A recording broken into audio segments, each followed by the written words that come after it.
What's up guys, Chef Sanjot Keer here, welcome to the YFL kitchen. Today I'm going to recreate the famous, iconic Sardar Pav Bhaji from Mumbai.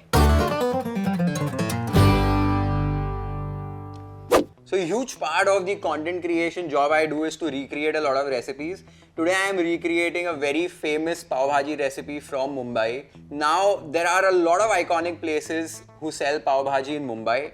But on public demand, I am recreating the very iconic Sardar Pav Bhaji. Established in 1966, known for their buttery Pav Bhaji.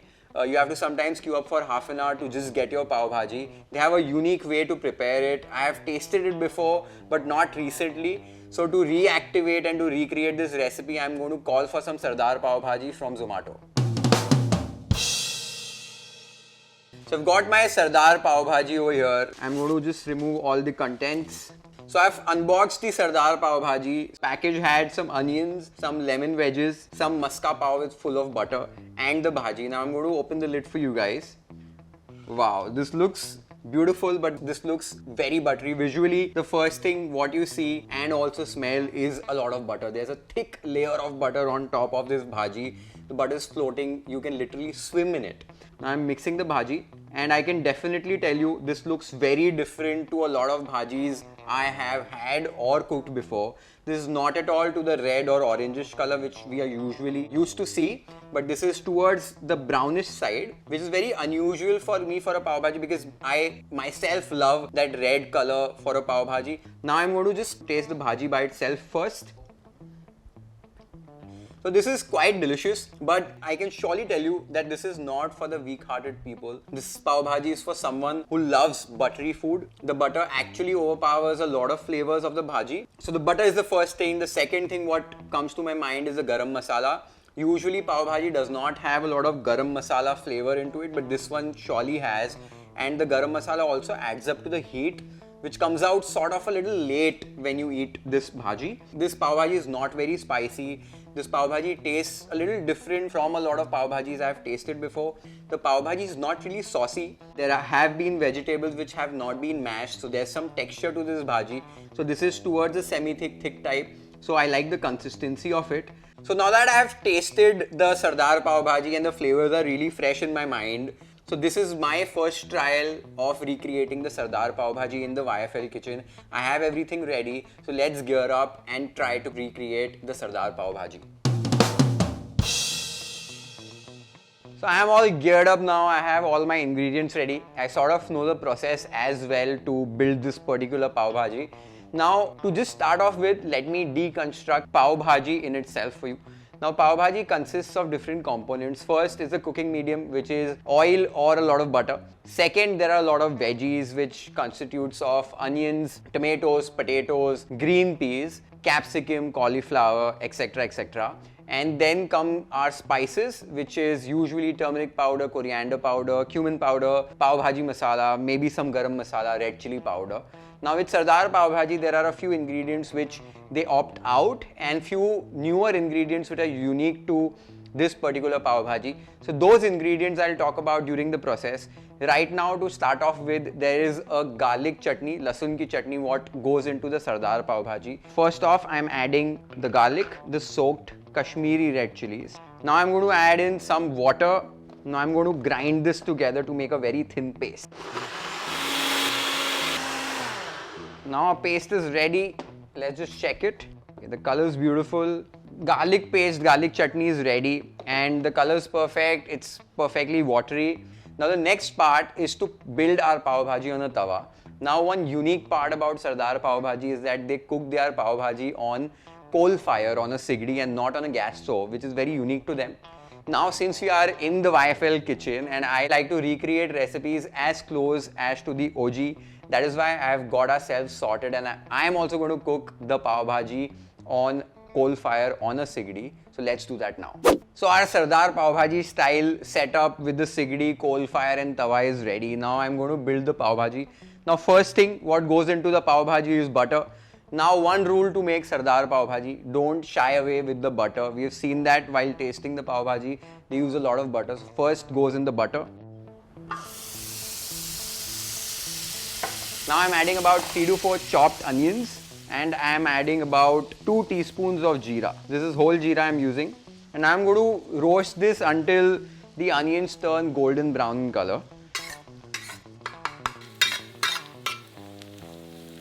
Usually with pav bhaji, the onions are only cooked until they are translucent. I like to roast them until they are like around very light golden brown in color. But here, the situation is that we will be cooking them completely, very nicely. We are going to bhuno them. Another thing which is different to the Sardar Pav Bhaji, that these guys leave out a few ingredients from their Pav Bhaji. At this stage, in a regular Pav Bhaji and even in my recipe, I'll be adding some capsicum into the bhaji. But here, Sardar Pav Bhaji does not use capsicum.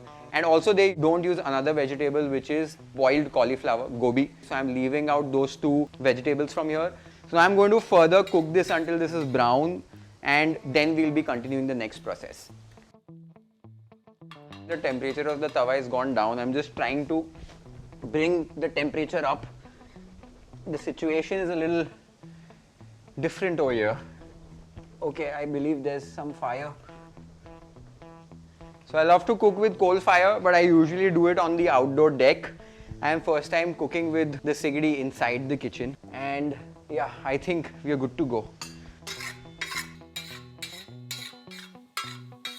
Alright, so our onions are nice and golden brown now. Now I'm going to add in my other ingredients. Now everything will go onto the tawa at the same time. First up, I have some boiled potatoes, about 6 to 7 boiled potatoes which are boiled and mashed nicely. Next, about 5 to 6 tomatoes which are chopped nicely. The quantity of tomatoes are a little less than the potatoes. About 3/4 cup of boiled green peas. Now I am going to add in my masalas. 1 tablespoon of Kashmiri red chili powder, about 1 tablespoon of dhania powder, 1 teaspoon of jeera powder, and I am going to add in my salt. Salt would be to taste. Alright, a tablespoon of garam masala, and here I am adding ghati masala, which is another tablespoon of ghati masala. Alright, I am going to talk about these 2 spice mixes once I mix these together, but before that I am going to add in some fresh coriander. Wow, this looks beautiful. I am going to mix these up.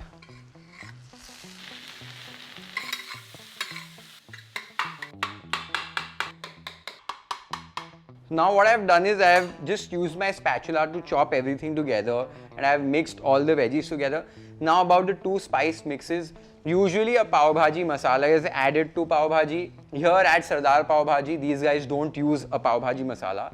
Instead they use a garam masala and a ghati masala. Now the garam masala was very evidently popping out in the flavors when I tasted the pav bhaji, and it had a very nice garam masala kind of an aroma too. So that is why I'm using my own garam masala. I don't know what garam masala these guys use. Secondly, the ghati masala is very unique to the Sardar Pav Bhaji. Now what is ghati masala? Ghati masala is a masala which is native to a lot of Maharashtrian households, and it's used widely in a lot of different recipes. It's also called as kanda lasun masala in some regions, and along with a lot of spices, it has some roasted garlic and roasted onions as well in this masala. It's a very beautiful, very flavorful spice mix, and I guess these guys added to make it very different.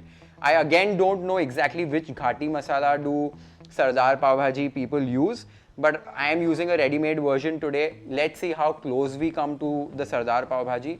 If there is a big difference between the flavors, the garam masala and ghati masala are going to make a major difference. Other than that, we are following everything exactly the same how Sardar Pav Bhaji build their Pav Bhaji. Now at this stage, what I'm going to do is I'm going to add in my half cup of the lasan ki chutney. I have not added more because I am a little scared that this will turn into a red Pav Bhaji. I don't want to do that. And now I'm adding about 2 tablespoons of green chili paste. Now what I'm going to do is mix it up all again quickly.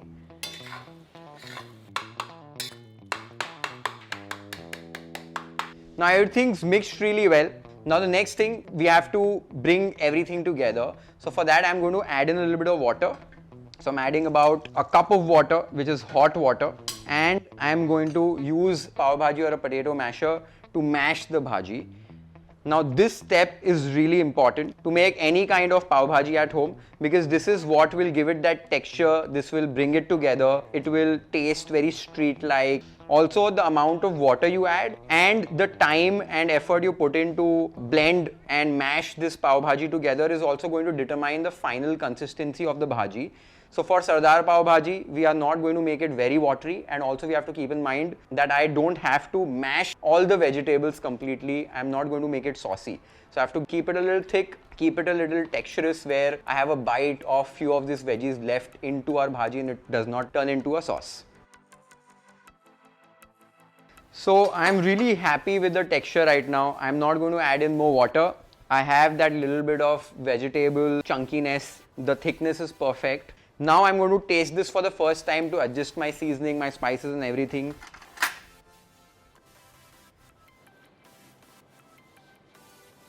A few things. First thing, salt. I'm adding in a little bit of salt. I'm adjusting the seasoning over here. But I'm not going to add a lot of salt over here because there's a lot of butter which is going to go into it, and butter has a lot of salt. So the butter will do its job. So keep it a little under salted. I'm going to add in a little bit of more garam masala. I feel that that is a little less over here, and I'm going to add in a little bit of ghati masala as well for the spice, because it's a little less spicy.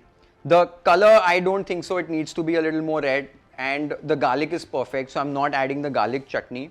I'm just adding a little bit of more fresh coriander for that freshness, and this looks beautiful. I'm going to just give it a mix. Alright. So I've mixed everything well. I'm going to taste it again. This tastes quite good. The only missing part is the butter. What these guys do is they use a big slab of butter and they cut slices out of it. They add a lot of slices onto the bhaji, and each slice of butter goes into just one plate of bhaji. That is the amount of butter these guys add. So I've added the butter in my pav bhaji, just Sardar pav bhaji style. So now let's plate this pav bhaji YFL style, and we'll also know that is our first trial of this pav bhaji been successful or not. Let's plate this pav bhaji YFL style.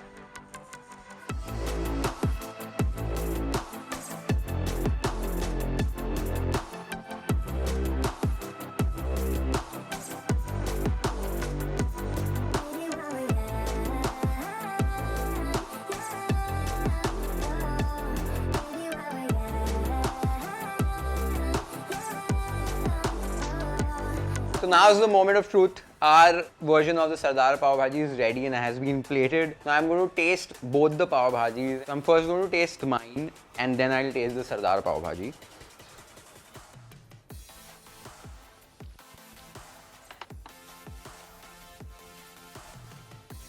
So I've tasted both the pav bhajis, and let me tell you, both the pav bhajis taste really good. Visually, they are quite similar, only I've tried my level best to make it as brown as possible and not take it to the reddish side. But still it's become a little redder. It's a little more red than the Sardar pav bhaji. I guess it's because of the Kashmiri red chili powder and the red garlic paste as well.